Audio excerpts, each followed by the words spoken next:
पिछले एपिसोड में तांगसन ने 5 एल्डर्स को हरा दिया था। साथ ही उसने ट्राइब के सभी लोगों को तांगचेन का आखिरी मैसेज भी बता दिया था। इसके बाद हम सभी को हाउतेन ट्राइब के एंसेस्टर के मेमोरियल के पास देखते हैं। युहुआ मेमोरियल सर्विस को स्टार्ट करती है। ट्राइब के सभी लोग अपने एंसेस्टर के सम्मान में झुक जाते हैं। वे सभी अपने घुटनों के बल बैठ जाते हैं।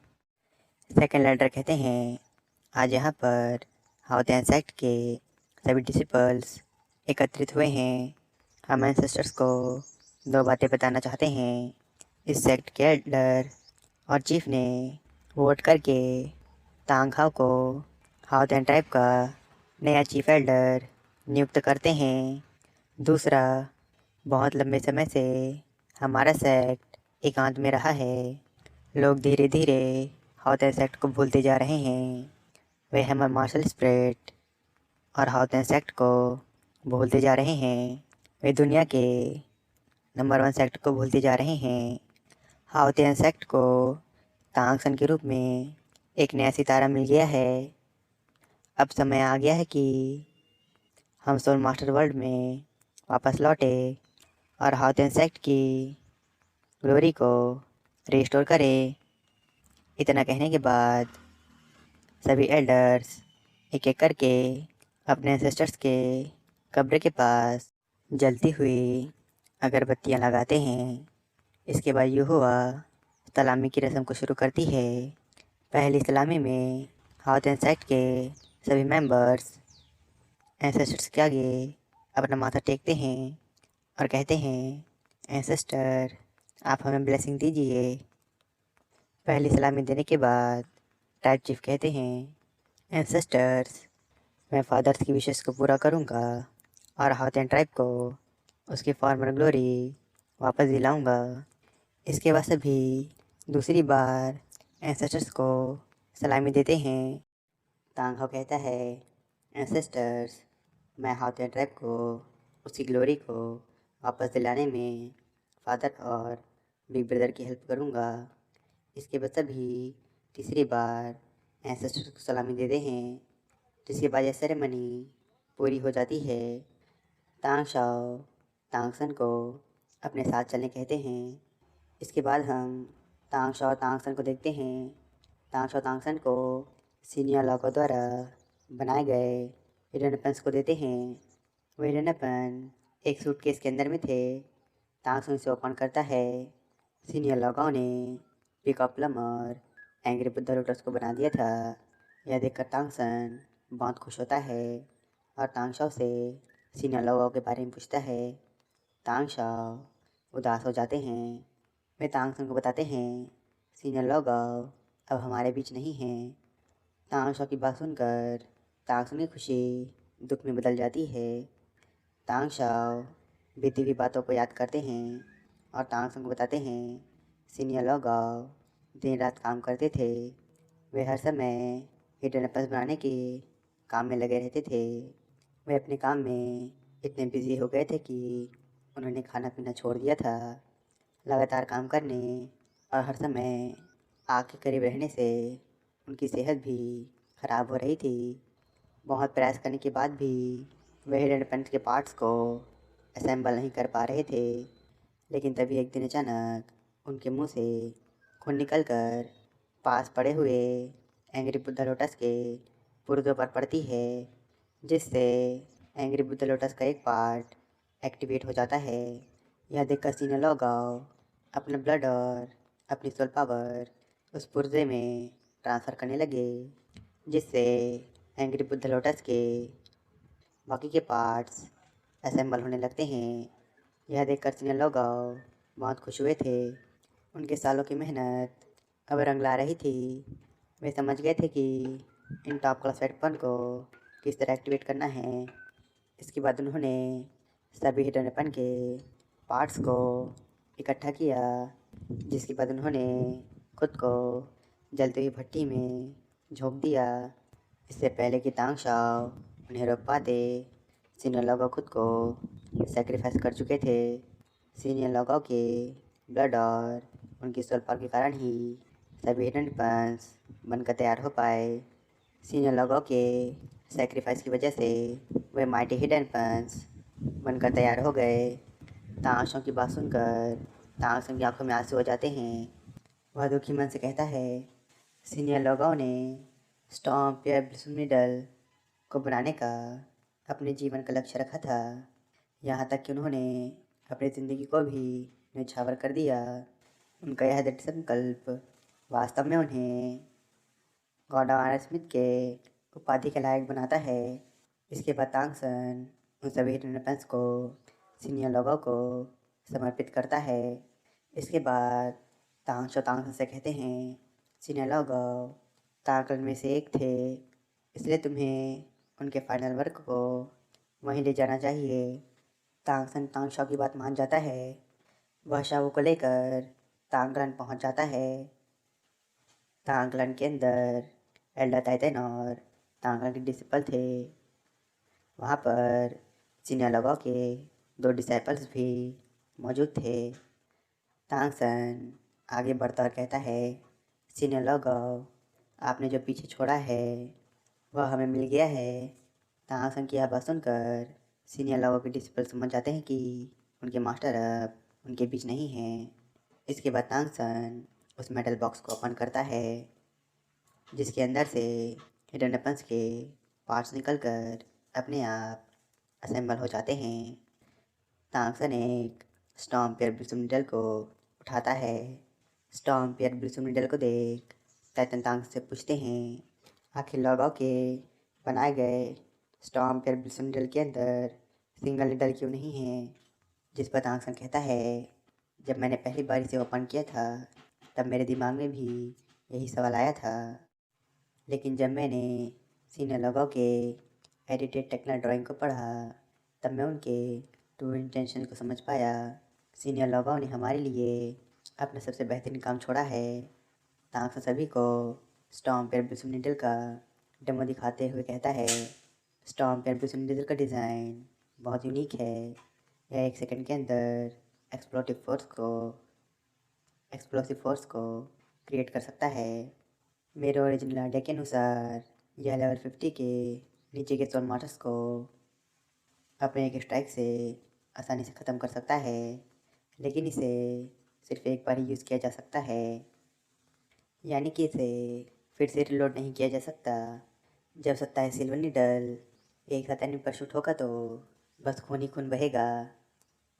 खून की बारिश करने की वजह से ही इसका नाम स्टॉर्म पियर ब्लिसमिडल पड़ा है।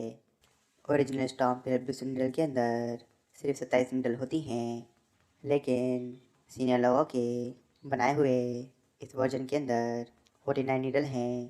तांगसन जब स्टॉर्म पियर ब्लिसमिडल का डेमो दिखाता है और एक चट्टान पर अटैक करता है तो वह चट्टान एक ही झटके में धूल में बदल जाता है।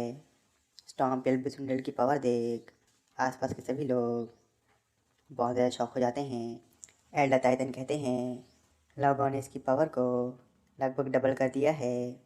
जिस पर तांगसन कहता है, इसके लिए सीनियर लोगों ने अपना खुद का सेक्रीफाइस किया है।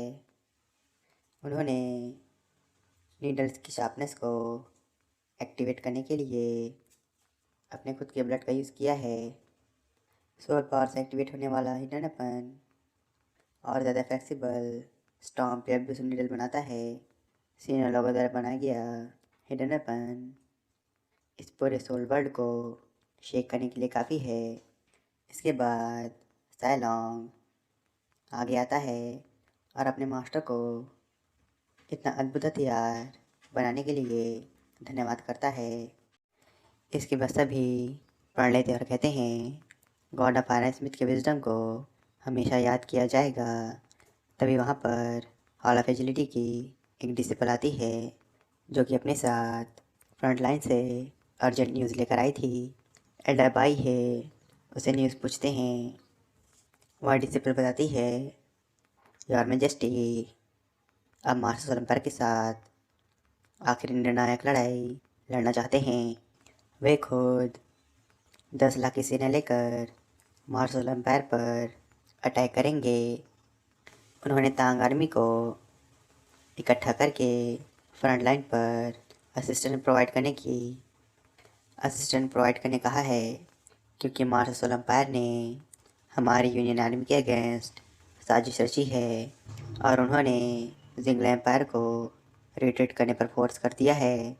मार्शल एम्पायर लगातार अपनी पावर में इजाफा कर रहा है और तियान एम्पायर पर चढ़ाई कर रहा है। मार्शल एम्पायर ने कई बार उनके डिफेंसिव बॉर्डर पर अटैक किया है, जिसे रोकना तियान एम्पायर के सोल्जर्स के लिए बहुत मुश्किल हो रहा है। मार्शल एम्पायर अब तियान एम्पायर के अस्तित्व के लिए खतरा बनता जा रहा है। इसलिए ज़ुबेंग ने सभी ट्रुप्स को रीऑर्गेनाइज होने कहा है और उन्हें 3 दिनों के अंदर लिमा प्लेन आकर उनसे मिलने कहा है। ज़ुबेंग खुद मिलियन आर्मी को लीड करके मार्शल एम्पायर के अगेंस्ट बैटल करेंगे। इसके बाद हम तियान एम्पायर के मिलियन सोल्जर की आर्मी को देखते हैं, जिसे ज़ुबेंग लीड कर रहा था। ज़ुबेंग मन में कहता है, अब रॉयल फैमिली का फ्यूचर इस बैटल पर डिपेंड करता है। तियान एम्पायर की आर्मी बहुत ज़्यादा बड़ी थी। ज़ुबेंग मार्शल एम्पायर से अब आर पार की लड़ाई चाहता था। इसके बाद हम राक्षस प्रिज्म के अंदर हुइलिना को देखते हैं, जिसका 9th टेस्ट शुरू होने वाला था। तभी हुइलिना को किसी की आहट महसूस होती है। वह गुस्से से अपना आरा छोड़ते हुए कहती है, कौन है? इसके बाद हम एलिफेंट आर्मर टाइप के चीफ को देखते हैं, जो हुइलिना के गुस्से को देख डर जाता है और कहता है, योर मैजेस्टी, तियान एम्पायर के क्राउन प्रिंस ज़ुबेंग सभी ट्रुप्स को गैदर कर रहे हैं ताकि वह हमारे एम्पायर पर ऑल आउट अटैक कर सके। हुई एंजन की यह बात सुनकर हुलिना खुश होकर कहती है, यह तो और भी अच्छा हुआ। वह हुई एंजन से सैन मेजर क्लैन के चीफ और एम्पायर के बिशप के ऊपर रैंक के सभी सोल मास्टर को इकट्ठा करने का आदेश देती है, जिस पर हुई एंजन मान जाता है। इसके बाद हम मार्शल पैलेस के मीटिंग हॉल का सीन देखते हैं। हुलिना सभी एल्डर्स और क्लैन चीफ का मनोबल बढ़ाते हुए कहती है, यह लड़ाई बहुत आसान होने वाली है। आप इस लड़ाई को अपनी खुद की क्षमता के दम पर जीत सकते हैं। अगर आप तियान रॉयल फैमिली को डिस्ट्रॉय कर देंगे तो मैं आप सभी की मनचाही इच्छा को पूरा करूंगी। हुलिना की यह बात सुनकर एलिफेंट आर्मर टाइप का चीफ घुटनों के बल बैठता और कहता है, एलिफेंट आर्मर टाइप आपके आदेशों का पालन करेगी। इसके बाद बाकी के चीफ भी घुटनों के बल बैठ जाते हैं और कहते हैं, हमारी क्लैन भी आपके आदेशों का पालन करेगी। होलिना खुश होती है। फिलहाल जिंगला एम्पायर को मार्शल एम्पायर के 2 एल्डर्स के द्वारा हैंडल किया जा रहा है, इसलिए वे तियान एम्पायर की मदद नहीं कर पाएंगे। अगर तियान एम्पायर हम पर हमला करेगा तो उसे बहुत ही खतरनाक इलाकों से गुजरना पड़ेगा। उन्हें हराने के लिए हम पहले से ही सब कुछ तैयार रखेंगे। होलिना एलिफेंट आर्मर ट्राइब और विंसर ट्राइब को डिफेंस का इंचार्ज बनाती है और कहती है, आप किसी को भी अंदर या बाहर नहीं जाने देंगे।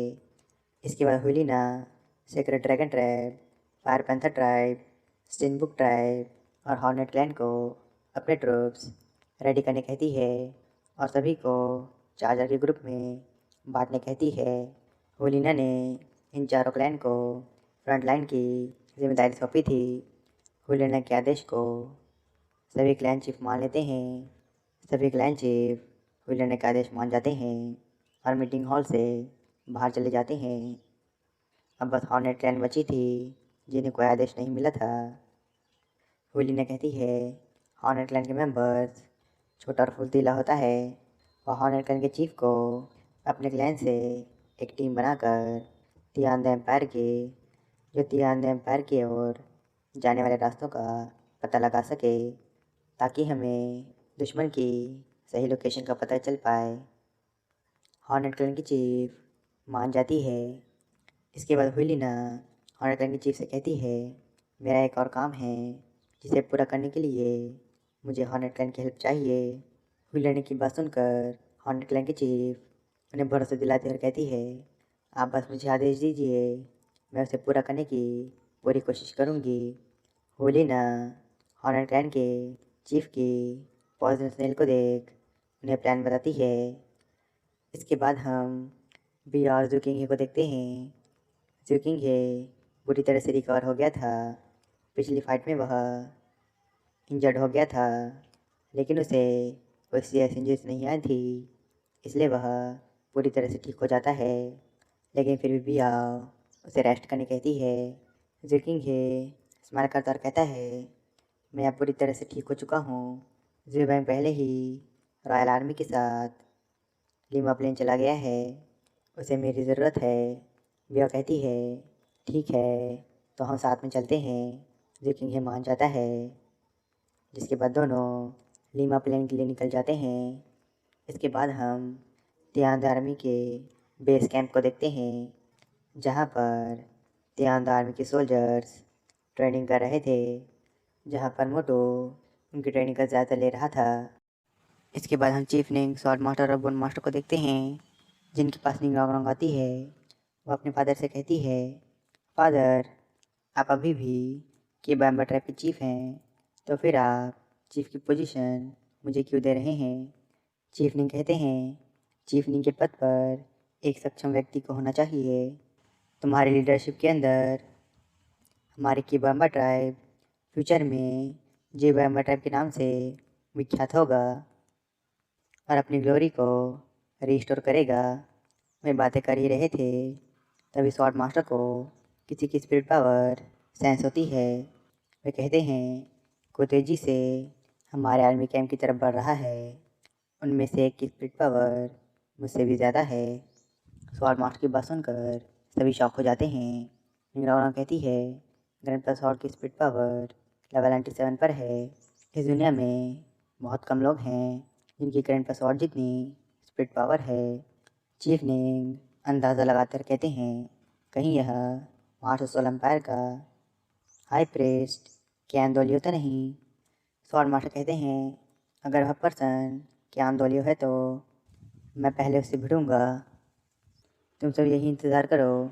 इतना कहने के बाद स्वॉर्ड मास्टर तेज़ी से उसी तरफ जाने लगते हैं।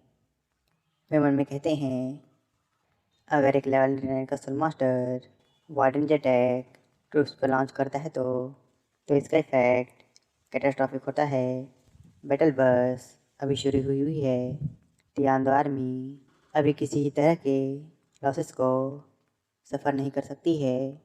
इसके बाद हम तांग और शाओ को देखते हैं, जो कि तेज़ी से ट्रुप्स की तरफ बढ़ रहे थे। अभी स्वॉर्ड मास्टर ने इन दोनों को ही प्रेजेंस को महसूस किया था। ग्रैंड स्वॉर्ड मास्टर एनिमी के दिखते ही अपनी सक्सेसफुल स्किल मेरिट और रिटर्निंग टाइप यूज़ करके हज़ारों स्वॉर्ड से अटैक कर देते हैं। आसमान से स्वॉर्ड की बारिश हो रही थी। तांग और शाओ उन सभी स्वॉर्ड्स को डॉज करने लगते हैं। तांगसन इजीली स्वॉर्ड्स को डॉज कर रहा था, लेकिन शाबू को उन स्वॉर्ड्स को डॉज करने में प्रॉब्लम हो रही थी, इसलिए तांगसन शाबू को बचाते हुए उन स्वॉर्ड्स को डॉज कर रहा था। तांगसन अपनी घोंसली ट्रेस का यूज़ करता है। स्वॉर्ड मास्टर जब इस फुट स्टेप को देखते हैं तो वे भी हैरान होते हैं। वे अपनी स्वॉर्ड की बारिश को रोक देते हैं। तांगसन ग्रैंड स्वॉर्ड मास्टर से कहता है, सीनियर, बहुत लंबे समय से नहीं मिले। ग्रैंड स्वॉर्ड मास्टर तांगसन को देख हैरान होते हैं। वे तांगसन से कहते हैं, 5 सालों बाद मैं तुम्हारे अंदर से स्ट्रॉन्ग प्रेजेंस को फील कर रहा हूँ।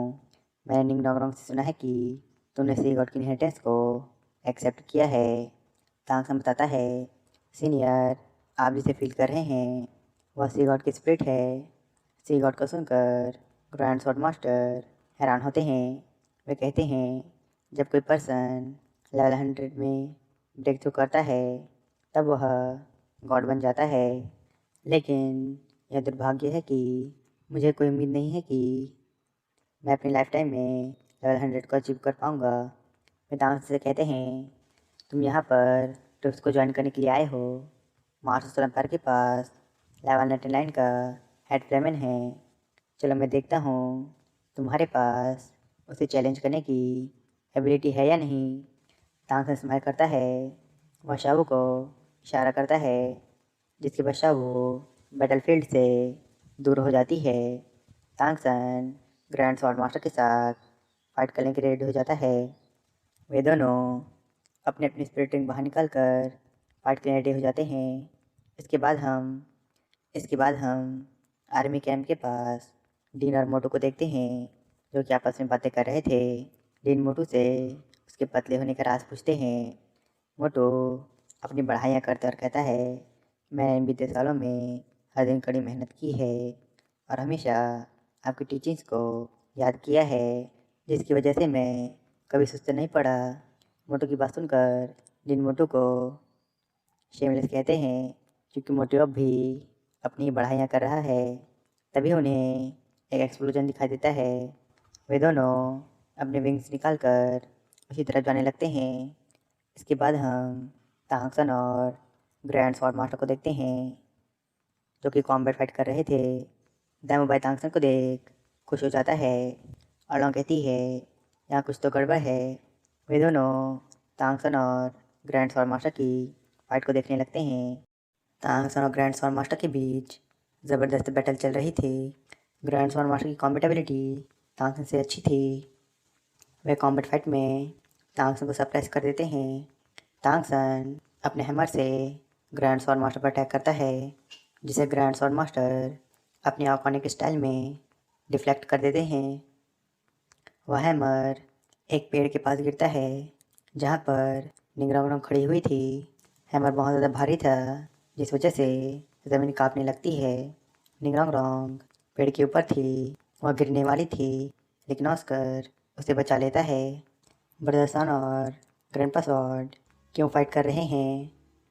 डीन बताते हैं, ये किलिंग इंटेंट के साथ फाइट नहीं कर रहे हैं। ये बस एक फ्रेंडली डुअल है और वे बस प्रैक्टिस कर रहे हैं। मोटू कहता है, सालों पहले हम ग्रैंडपा स्वॉर्ड के अटैक्स से नहीं जीत पाए थे। सभी ने हाशियन आइलैंड के अंदर बहुत हार्ड ट्रेनिंग की है, लेकिन मैं सेवन किलर शॉट के आगे इतने लंबे समय तक नहीं टिक सकता। इसके बाद स्वॉर्ड मास्टर अपने seven soul skill seven killer form से अटैक कर देते हैं, जिसे Tangsan titan left arm soul one skill universal bomb से ब्लॉक कर देता है, जिससे वहाँ पर बहुत ज़्यादा शॉकवेव जनरेट होती है।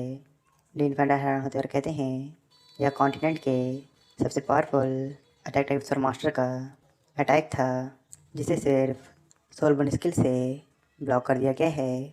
मोटू डीन से कहता है, ब्रदर सन मॉन्स्टर्स के भी मॉन्स्टर हैं। जो कहती है, मैंने यह सोल बोर्न स्किल ब्रदर सन को यूज़ करते नहीं देखी। दावा कहता है, ऐसा लगता है जब हम सेपरेट हुए तो इस बीच तांगसन अब एक ग्रैंड सोलर मास्टर बन गया है। इसके बाद फिर से तांगसन ग्रैंड स्वॉर्ड मास्टर के साथ कॉम्बैट करने लगता है। वह अपने हैमर से ग्रैंड स्वॉर्ड मास्टर पर अटैक कर रहा था, लेकिन ग्रैंड स्वॉर्ड मास्टर लेवल 97 पर थे और साथ ही उनके पास तांगसन से ज़्यादा एक्सपीरियंस था। वे तांगसन को सप्रेस करते जा रहे थे। वे तांगसन पर फिर से शॉट्स की बारिश कर देते हैं। यह देखकर Tangsan titan left up soul skill का यूज़ करके ग्रेविटी को इंक्रीज करता है, जिससे वे सभी शॉट्स ज़मीन में धंस जाते हैं। इसके बाद ग्रैंड स्वॉर्ड मास्टर अपनी एट सोल स्किल का यूज़ करके तांगसन पर अटैक कर देते हैं।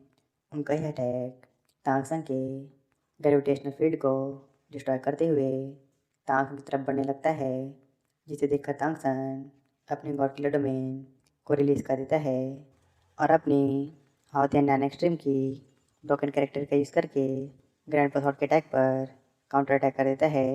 उन दोनों के अटैक आपस में टकराते हैं, जिससे वहाँ बहुत बड़ा एक्सप्लोजन होता है। आसपास के पहाड़ डिस्ट्रॉय हो जाते हैं। तांगसन के ऊपर भी इस एनर्जी का इम्पैक्ट पड़ता है। इसके बाद हम जियांग को देखते हैं, जो कि अपनी हॉल ऑफ एजिलिटी के मेंबर्स के साथ बैटलफील्ड की तरफ जा रही थी।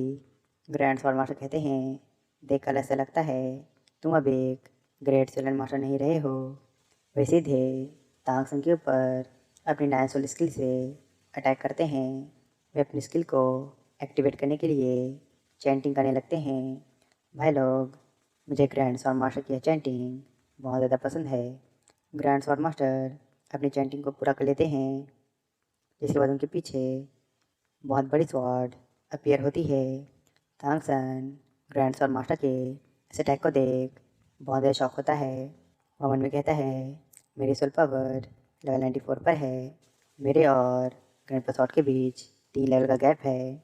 जब किसी स्वॉर्ड मास्टर की सोल पावर लेवल 95 से ज़्यादा हो जाती है तो हर एक लेवल का गैप पावर में सिग्निफिकेंट डिफरेंस को क्रिएट करता है। तांग सीधे सीगो ट्राइडेंट का यूज़ करता है। ग्रैंड स्वॉर्ड मास्टर अपनी इस बड़ी सी शॉट से तांग पर अटैक करते हैं। वह गोल्डन थंडर हर्बिट की फर्स्ट स्किल अनस्टॉपेबल वर्लविंड से ग्रैंड स्वॉर्ड मास्टर की तरफ वर्लविंड को शूट करता है, जिसके बाद अपने 3 गॉड की मास्टर फॉर्म को यूज़ करके ग्रैंड स्वॉर्ड मास्टर के अटैक को ब्लॉक करने लगता है। ग्रैंड स्वॉर्ड मास्टर अनस्टॉपेबल वर्लविंड से खुद को नहीं बचा पाते और 8 सेकंड के लिए फ्रीज हो जाते हैं, जिसके बाद तांगसन उस बड़ी सी शॉट को ब्लॉक करके अपनी पूरी ताकत से साइड में कर देता है। जैसे वह शॉट ज़मीन पर गिरती है, वहाँ पर भूकंप आ जाता है। तांगसन ग्रैंड स्वॉर्ड मास्टर के अटैक से पूरी तरह से सप्रेस हो गया था। अगर वह ग्रैंड स्वॉर्ड मास्टर को 8 सेकंड के लिए फ्रीज नहीं कर पाता तो ग्रैंड स्वॉर्ड मास्टर तांगसन की पावर से बहुत ज़्यादा शॉक में थे। वे उन्हें कहते हैं, मेरी सोल स्किल को पूरी तरह से प्रेस कर दिया है। यह ज़रूर इस मैजिकल वेपन की वजह से हुआ होगा। तांगसन ग्रैंड स्वॉर्ड मास्टर से कहता है, सीनियर कृपया मुझे दया दिखाइए। अगर हम फाइट कंटिन्यू करते हैं तो मैं ज़्यादा लंबे समय तक खुद को डिफाइंड नहीं कर पाऊँगा। तभी ग्रैंड मास्टर तांगसन को आवाज़ लगाते हैं। ग्रैंड मास्टर को देख तांगसन उनके पास चला जाता है और उन्हें ग्रीट करता है। ग्रैंड मास्टर तांगसन को देख बहुत खुश होते हैं, जिसके बाद वे तांगसन को गले लगा लेते हैं। ग्रैंड मास्टर ने पहली बार तांगसन को गले लगाया था, इससे तांगसन भी बहुत खुश होता है। इसी स्वीट मोमेंट के साथ यह एपिसोड ख़त्म हो जाता है।